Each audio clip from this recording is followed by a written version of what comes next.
Hello everybody, welcome to another video. Today it is already the 18th of January and today's big focus will be Velyka Novosilka, where the Russians are really rapidly closing in on the city, cutting off the remaining supply routes out of the critical defense node that the Ukrainians have utilized as a projection of defense for the past 2+ years in the southern Donetsk area. We're also going to look at the Andriivka, Pokrovsk, Chasiv Yar, Toretsk, and Kursk regions throughout the video, especially at Chasiv Yar once again. I'm actually going to do a force breakdown. I'm going to explain the order of battle for both the Russian and Ukrainian sides in the Velyka Novosilka and Chasiv Yar areas for today's video, so you guys get a pretty good idea of the strength of both sides in these really two critical urban battles. So as I zoom in over here, you can see that in yellow, I have polygons showing the recent advances over the past 4 days by the Russian side. You can see that the Russians advanced past Neskutchne and also just south of Velyka Novosilka itself along this vertical road that starts out in Ruzhnya to the south. In total, you could see here they captured 5 square kilometers just south of the Velyka Novosilka warehouses. And actually, the, I believe, 19th CBRN Regiment, yeah, that's what it's called, they conducted very fierce TOS 1A shelling of the southern parts of Velyka Novosilka, a lot of that targeting the warehouses that previously were intact, but now they're suffering significant damage. And that was one of the earlier Ukrainian staging points. So the Russians tried to take it out before they arrived physically at those locations. At the same time, they also advanced directly along the western bank of the Mokriali River.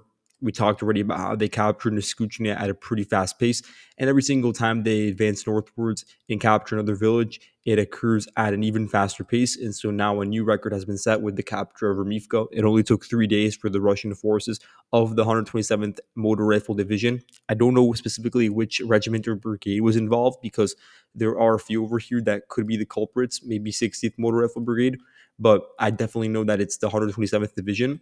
So we have a couple of geolocations to show their efforts around here. January 15th, that's when they initially entered into the village. The 110th Brigade, they played a critical role in just giving the Ukrainians a couple of extra days to ensure that there was a proper corridor for withdrawals. Now, whether the Ukrainians during that time frame actually did move Ukrainian troops across the river and get them out in time, that's something that we're going to find out very soon as the Russians continue to close in on the remaining lid to the west of the city. But at the very least, the 110th Brigade was able to drag out the fighting for 3 days in this village. And they, of course, targeted Russian soldiers on foot that were advancing through these residential areas with FPV drones and grenade drops. Here you can see on January 17th that a flag was raised really the northern portion of the village, very close to the Mokriali River and to the bridge that connects between Vermivka to the city itself. And so now the Russians are really, really close and are exerting pressure from various directions. It's being done mainly from the southwest and from the south, but also one of the original axes where pressure was put was directly from the east when the Russian forces were able to advance between the Kashlach and Shaitanka rivers. Over here, you can see the highway marked with this red arrow. And ever since the Russians have been at the doorstep of the city, and just it has forced the Ukrainians to divert a certain percentage of their force composition to protecting these entrance points, whether there is at the current moment Russian pressure or not. It's something that they have to do just as a safe measure to ensure that the Russians can't just steam in with an armored column and then dismount within the entirety of the city and then seep in. And then at that point, it's impossible to maintain connectivity within the city itself, which is pretty small actually. When you look at it, I should be referring to it as a town, really. At the same time, you also have a lot of Russian pressure coming in the Novi Kamar area and basically just to the northeast of Velyka Novosilka. So it's in a really difficult predicament, made even worse by the fact that any movement back and forth from the city has to be done through the Mokriali River. I'll zoom out for a moment so you guys can see what I'm referring to. You can see that the entirety of Velyka Novosilka is separated by this body of water. There are no longer any roads that would externally connect to the Ukrainian rear from Velyka Novosilka. The only thing that is possible in the scenario that you would want to move to or from, move just on foot or with some sort of equipment or vehicle would be through crossing over the river. And I don't see any record of a pontoon bridge. And if they were to try to set up one now, it would very quickly get struck by the Russian side or maybe even physically taken over by them. And after that point, the Ukrainians would have to advance through these local tree lines, open fields for several kilometers before reaching any area that would have sort of a modicum of safety. So you have a couple of trenches that are, let's say, 2 kilometers at best away from the river, and then you have Privlini, Burlatske, Vilne Pole, pretty small hamlets that are also generally disconnected from the Ukrainian rear, but at least they're actual settlements that have houses and basements in them for protection. But those are 6, 7, 8 kilometers, 9 kilometers away. That's a massive trek to do for whatever Ukrainian force is left over here. And clearly, there is a certain chunk of a Ukrainian garrison that is present over here, because if there wasn't in the scenario that they had it withdrawn already, then we'd already see Russian forces located within the city. And so clearly, there is still a certain chunk of Ukrainian forces that are present over here, a significant enough chunk that would force the Russians to create this sort of encirclement maneuver coming in from the south to apply most of the physical pressure. And if in that case, it could be several companies. I don't know if it's more than a battalion, and probably not. But let's just look more generally at the fact that the Russian forces within these 3 days have been able to advance 2.4 kilometers in the northeastern direction, nearly capturing all of Remivka. According to Russian sources, they have been able to quote unquote destroy 70 Ukrainian soldiers from the 110th Mechanized Brigade during the fighting over here. I don't know if destroy means killed or if it means killed and permanently incapacitated, but they said the same thing during the Battle of the Skuchina. They claimed that 70 Ukrainian soldiers from the 110th Brigade were also quote unquote destroyed over there. So it will be 140 between the two villages. And they also claimed that a platoon sized force, so 20 plus soldiers, surrendered to them during the fighting in the village. And they also cleared out 600 houses during those clashes.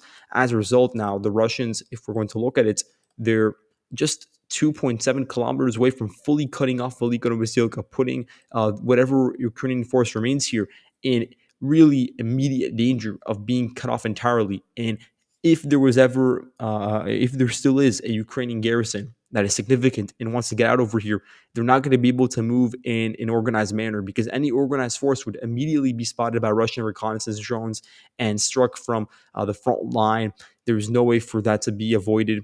And so any retreat over here, first of all, could not be armored, both because there are no pontoon bridges and also because it would be spotted immediately by the Russian side and targeted, leading to significant casualties. And also simply because it is too narrow over here for that to be done in an organized manner. So you'd have to have individual soldiers during dispersed periods of time, probably at night, spread out and relying on trees as much as possible to move out. And even then, it would be extremely difficult because we're talking about such a tight lid where you have Russian artillery stationed on local heights that are just to the east of Velyka Novosilka, just to the south or just to the southwest, all aiming for this one concentrated area. And there really isn't much area for deviation. And so the Russians, they have a predetermined location where they can set their artillery towards.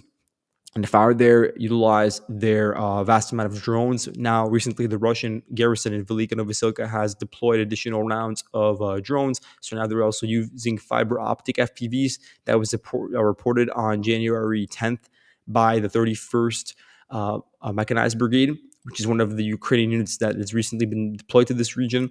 And so now the Russians are striking Ukrainian forces at a range of between 15 to 20 kilometers from the front line. Let's actually look at that so you guys get an idea of how far away that is.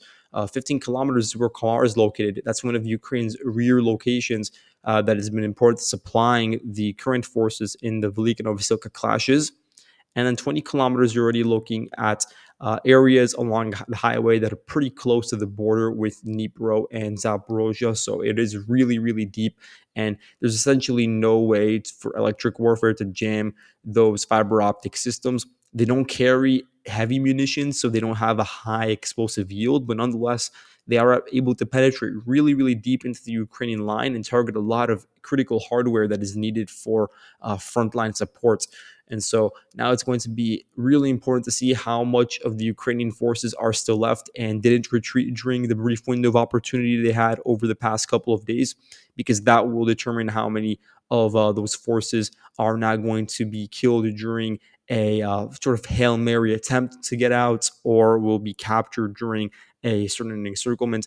But again, the Russian forces, we've seen this story repeated time and time again, taking advantage of their momentum and manpower advantage that we'll get to in a second, firepower advantage, getting control over localized heights, key roads, villages, all in a way to shape the battlefield wherein the key target, the key city, the key village that needs to be captured is always the last one that gets infiltrated. And it was always the one that is compromised by the end of the battle, in the sense that is already enveloped from nearly all directions, where firepower is exerted at a really high rate at the center of the key location and also on the final remaining escape routes in order to inflict maximum casualties during the final course of the battle. And so now we're seeing that iterated for this village and this town, and it's just very perfect. It's really perfect for the Russian side in the sense that you also have the river that divides the town from the wider Ukrainian defensive component, which is also pretty sparse in this location.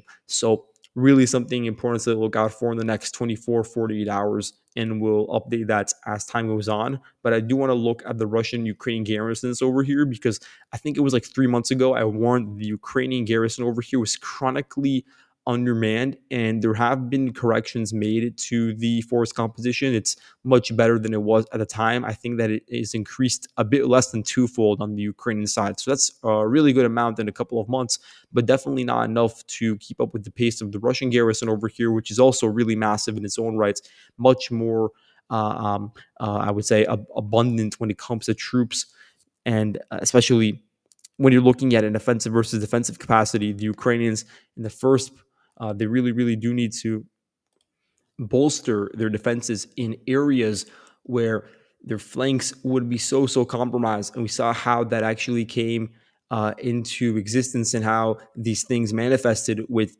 the way in which the Russian forces were able to break through north of the Shaitanka River, have this maneuver northwestwards, and then push and apply pressure onto Velyka Novosilka's eastern flank. That was something that the Russians succeeded in doing because of a lack of static defenses, their own momentum, and the fact that there was just a complete inadequacy on the Ukrainian side and not enough forces to counteract that throughout these vast swaths of open fields.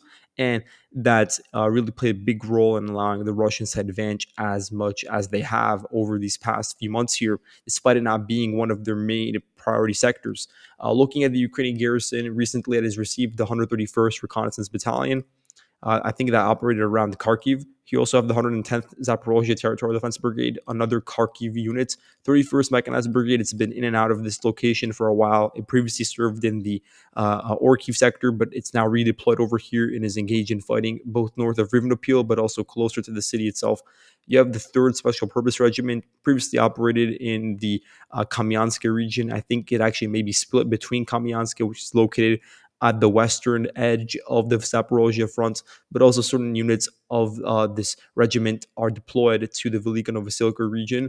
You have the 13th SBU detachment, pretty small force that is also involved here in some of the fighting sporadically. 128th Dnipro City Territorial Defense Brigade, one of the sort of longer standing units in this location that has had a lot of experience with the defense here. Luftwaffe drone group, they're involved.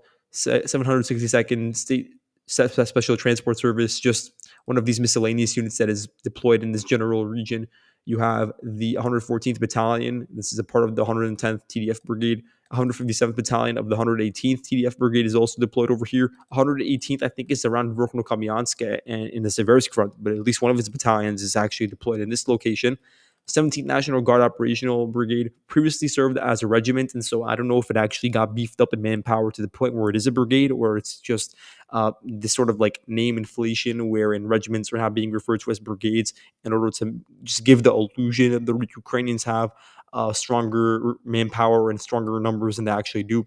I have no idea, but nonetheless, it's been promoted to a brigade and it's operating around here, really close to the front line. 48th Assault Battalion of the 123rd Territorial Defense Brigade also deployed to this region, involved in a lot of the frontline activity. 110th Mechanized Brigade, really the linchpin of the Ukrainian defense in this location. You have the 141st Mechanized Brigade, one of the newer Ukrainian units created over the past year. 20th Special Purpose Brigade, Battalion, sorry. This is a part of the separate Presidential Brigade, which is largely split up between Velyka Novosilka and Chasiv Yar. It has 7 battalions, actually, which is just crazy for one brigade. And so it's one of the really experienced fighting forces that the Ukrainians have over here. It's small in size, but at the very least, it has experience with active defense and drones. And it's also accompanied by the 3rd Mechanized Battalion of the same brigade. You also have its drone group, the Bulava drone group. And so you have a bit to the north when it comes to the Novi Komar and Rozdolnia regions, the 128th Mountain Assault Brigade and 23rd Mechanized Brigade, but I would not really count that as a part of the Velyka Novosilka sector. It's closer to the Andriivka region and more protective of those areas. So when you do all the math, and I really am trying to be charitable because I'm thinking about brigades for the most part having 2,500 men, battalions around 600. But obviously, this really varies between the different situations. A lot of the newer brigades have more men than some of the older ones, especially when it comes to combat capable units that are involved in infantry fighting. Which is a lot of stories where we talked about that recently, like the 155th Mechanized Brigade. But in any case, we're going to say that it's around 25 to 24,000 men for the Ukrainian side. Then to look at the Russian force composition, it is a magnitude larger because you could see over here that it involves many regiments, I believe 10 motorized rifle regiments. So you could see them. I'm clicking on those elements over here, including 3 newly created motor rifle regiments over the past year, I think, including this one over here. And there's a few others that I'm just going to click on so you guys can see for yourselves. And most of them are within the 5th Combined Arms Army and their 127th Motor Rifle Division. So you can see these forces and how they're dispersed across the Mokriali River to the east, to the west, and also to the northeast in areas that are actually just to the east of Velyka Novosilka. And in those locations, you have the 40th Naval Infantry Brigade, 36th Motor Rifle Brigade, and the 5th Guard Tank Brigade. Really important when it comes to armored columns recently. And so when you look at their forces, and here this is where you get a lot of deviation because there isn't a really good consensus about the strength of Russian brigades. It really does vary depending on whether the Russians want to attach additional units. And so just a very rough estimate would be that it is between, say, 28 to 30,000 to 80,000, and obviously 80,000 is really exaggerating it. And so when you hone in on a more reasonable number that would actually be applicable to this situation and the context that the battle is in, then I'd say that probably 40,000 to 50,000 is a reasonable number for how many Russian soldiers are deployed in this general sector. I would lean closer to 40,000, but again, even in that case, 40,000 versus 25,000, you do have a pretty large Russian manpower advantage. And so we could see also how that manifested in a lot of the battles that have played out recently. Just to zoom in over here, you can see that just south of Roslev, the Russians have advanced. This is on January 16th, the 23rd Brigade. They filmed 2 Russian vehicles getting destroyed by mines. So just a minor gain over there. But the pace of Russian advances directly south of Andriivka has slowed down recently. The Russians captured 11 square kilometers in the Dakhnia pockets. You could see that they captured a lot of the sort of low-lying sort of tree lines and river banks, shallow regions, just areas that the Ukrainians failed to hold on to. It was just it was not tenable for them to maintain control over there. Here, January 17th, the 39th Motor Rifle Brigade, they repelled a Russian attack, or sorry, a Ukrainian attack that occurred north of Sukhyali, utilizing an armored fighting vehicle and 6 Ukrainian soldiers. So that vehicle got destroyed, and the Russians also were able to prove that they're located in this tree line to the west of Yantarnia.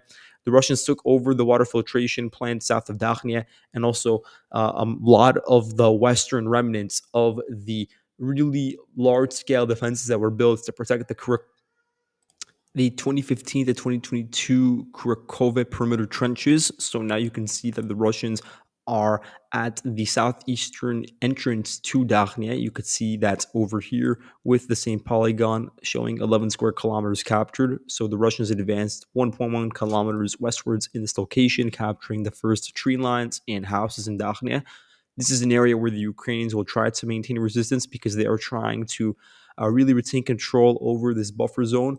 And the loss of Darnia will really allow the Russians to advance along this highway for 5 kilometers before reaching Ulakle.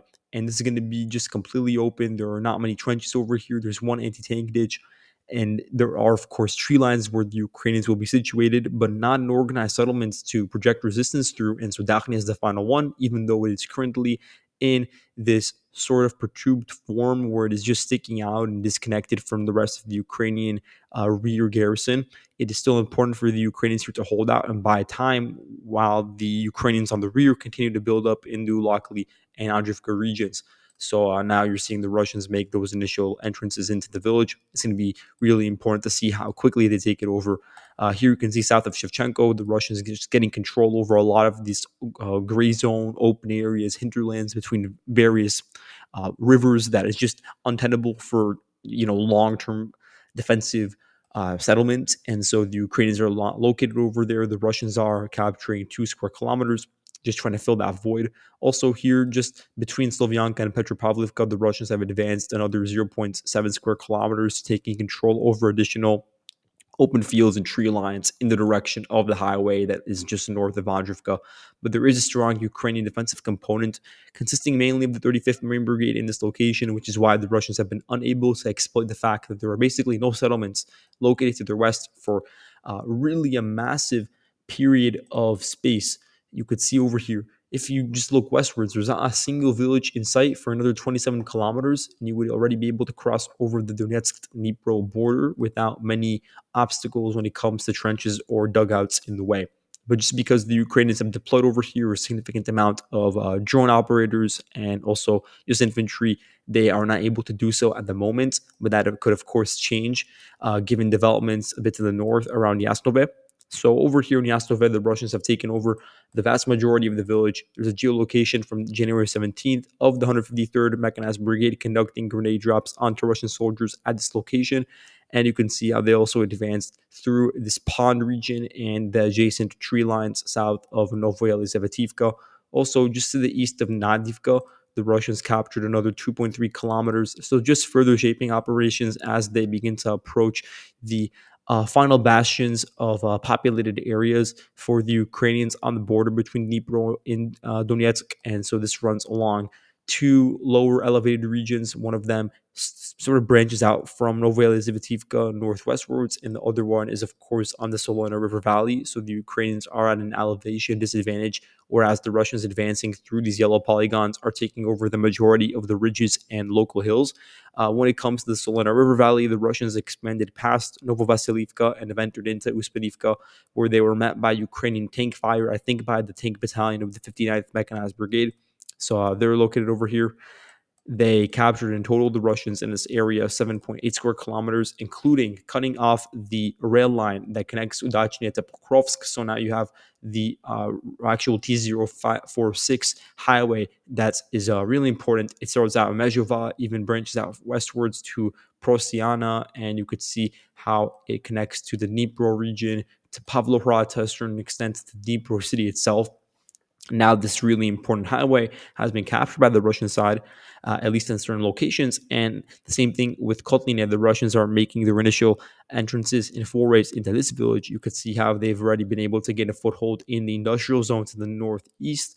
So this is a really important location where the Russians can exploit their advances because now there is a lack of Ukrainian, strong fortified defenses in this large open field region that spans for about 6 kilometers before reaching the next highway, the E50 highway that feeds into Pokrovsk and now will be utilized by the Ukrainian side. Of course, the issue is the fiber optic FPVs. They have a range of between 15 to 20 kilometers, and those are already being used en masse within Pokrovsk itself. So the Russians will now just shift the focus a bit to the west to target the Ukrainian forces that are sending in resupply from this exposed supply line. So that's really going to hamper their ability to long-term reinforce the city. You could also see how the Russians are advancing north of Pischana, taking over 9.9 square kilometers, advancing towards Zvirove with the objective of reaching the southwestern entrance into the city and taking over this local heights, this local sky keep that is just to the east of Leontovici. The Russians also took over the rest of Jelene and are now sort of solidifying the line before reaching Novoukrayinka and the railway that pushes into southeastern Pokrovsk itself. When it comes to the highway that feeds into Andriivka from Pokrovsk, it's now, a lot of the territory that's located just south of it is falling into Russian hands.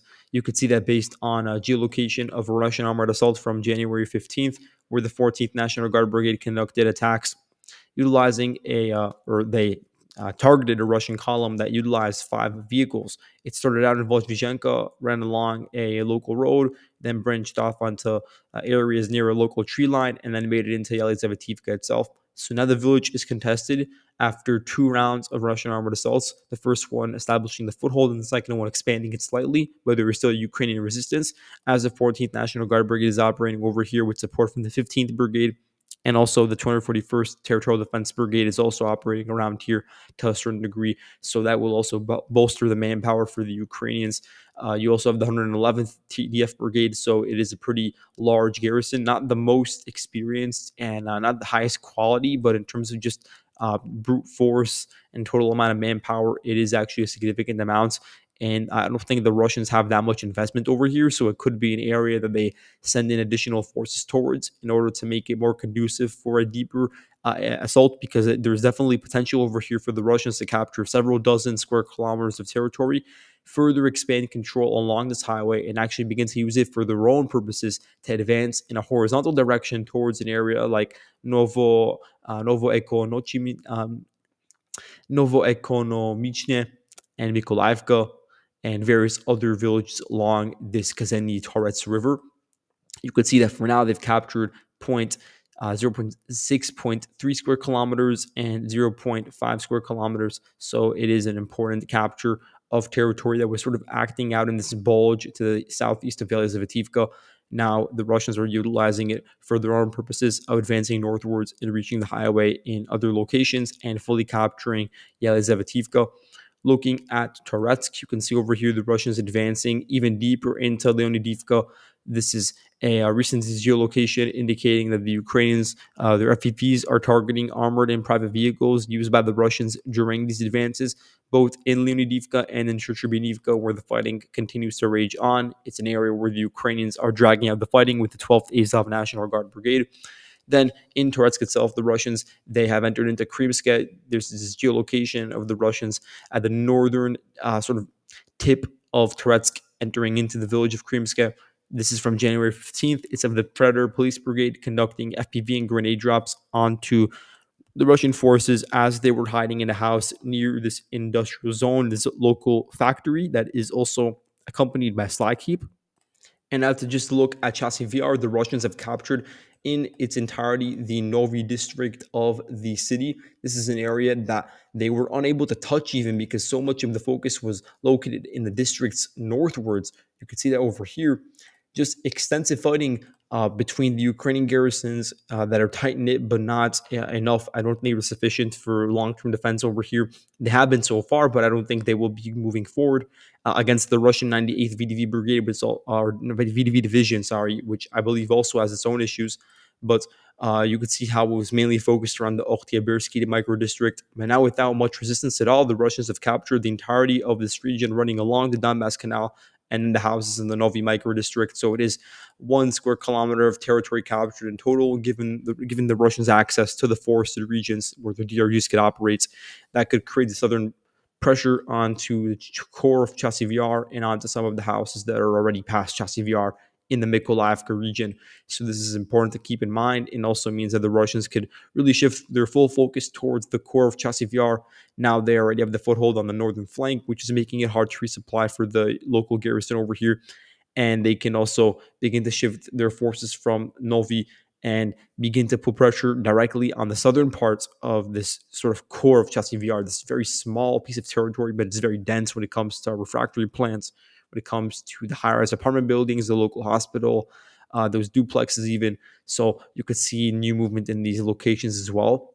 The Russian forces have been filmed in the refractory plant, as late as January 16th. So you can see that over here with this geolocation, there are Russian boots on the ground over there, meaning that they are pretty close to reaching the actual apartment complexes. And these are areas where the Ukrainians do have prepared, firing points, ATGMs, snipers, etc. But there's a question of how long they really will be able to resist, given the fact that their flanks are severely compromised and they're enduring very significant bombardment, incessant bombardment. There was a compilation video of TOS 1A fire from the 98th Division, especially at this Ivanhrad Stadium, the city hospital, and the government buildings, nearby apartments. All of them were targeted in that shelling, and that's going on a daily basis. So, looking at the force composition for the Ukrainian side, just very briefly, you have the 56th Motorized Regiment, or not regiment, sorry, mixing it up with the Russians because they have a lot of motorized regiments. But the Ukrainian side, they have specifically motorized brigades, 56th. It includes its 21st Samrat Battalion. And into the south, you have the 24th Mechanized Brigade, moved in the summer from Toretsk to help bolster the Ukrainian numbers, and has been critical ever since. 23rd Special Purpose Battalion of the Presidential Brigade, we mentioned that unit earlier. You have the Revenge Battalion of the Main Intelligence Directorate, very small force. Here you have the 18th Slavic National Guard Brigade. It's recently been introduced into high intensity combat over here. The 210th Assault Regiment Berlingo is a really important unit that's involved in a lot of the really gritty, difficult attacks that are being endured by the Ukrainian defenders every single day in this battle. And it's also attached to the Presidential Brigade, but it's a regiment size, so it has two battalions. Looking to the south, you also have the 1st Mechanized Battalion of the Presidential Brigade. In addition, you have the 18th National Guard Battalion. There's not a lot of information about the recent activity, but they should be operating around here, along with certain elements of the 5th and 93rd Brigades. So, 5th Assault Brigade, it still retains its Phoenix drone group, I believe, in this location. The Signum Battalion, it's a drone unit of the 93rd Brigade. Their last known public record is in the southern parts of Chasiv Yar, but it could be that they were also moved to the Pokrovsk district with the rest of the units. You have the 24th Assault Battalion, IDAR. It's been here for a very long period of time, like a year and a half. Very experienced with the southern flank of Chasiv Yar. Another one of these drone units from the 5th Assault Brigade. You have 93rd Brigade drone units, 3rd Assault Brigade. They also have a drone unit which is probably not located here anymore because 3rd Assault Brigade is operating in the Luhansk, Kharkiv region. And then looking southwards, you have the Pomsta Brigade, recently moved from Kharkiv to this location. Pomsta Brigade is going to really not be connected much to Chasiv Yar, but it's going to be important for the region between Toretsk and the Donbass Canal. And so it's going to work in tandem with the 28th Mechanized Brigade, which is also deployed in this region. And they're covering a pretty large piece of territory. It's a really important region that is pretty rural in nature. There are not many houses here, but there is a lot of density when it comes to trenches. It's important for the Ukrainians to retain control over this vast array of defensive networks in order to provide a buffer from southeast to Andriivka. So that's the entire garrison for the Ukrainian forces in the. But when we focus specifically on the numbers for the Ukrainian forces in the urban battle, we're looking at 12,000 men, which is definitely not sufficient for a city of this size enduring what I think now is the 10th month of battles within the city itself. And that's just a really big feat for the Ukrainian side. The fact they've been able to retain control for that long, but now we're beginning to see the cracks form after just months and months of the fighting being extended in a brief reprieve due to an operational pause when the Kursk offensive occurred, because the vast majority of, or not the vast majority, but a large chunk of the troops that were rediverted from other parts of the front line to fight in Kursk were from the Chasiv Yar region because they were coming from the VDV units in the 98th VDV division primarily.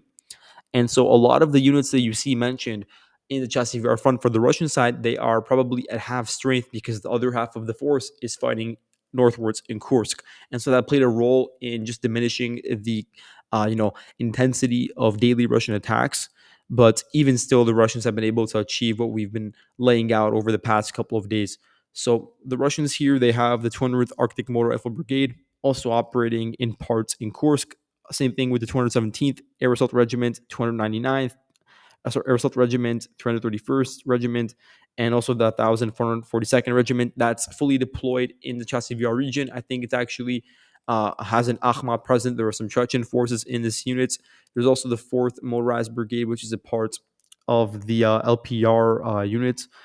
And so that's the 2nd Army Corps.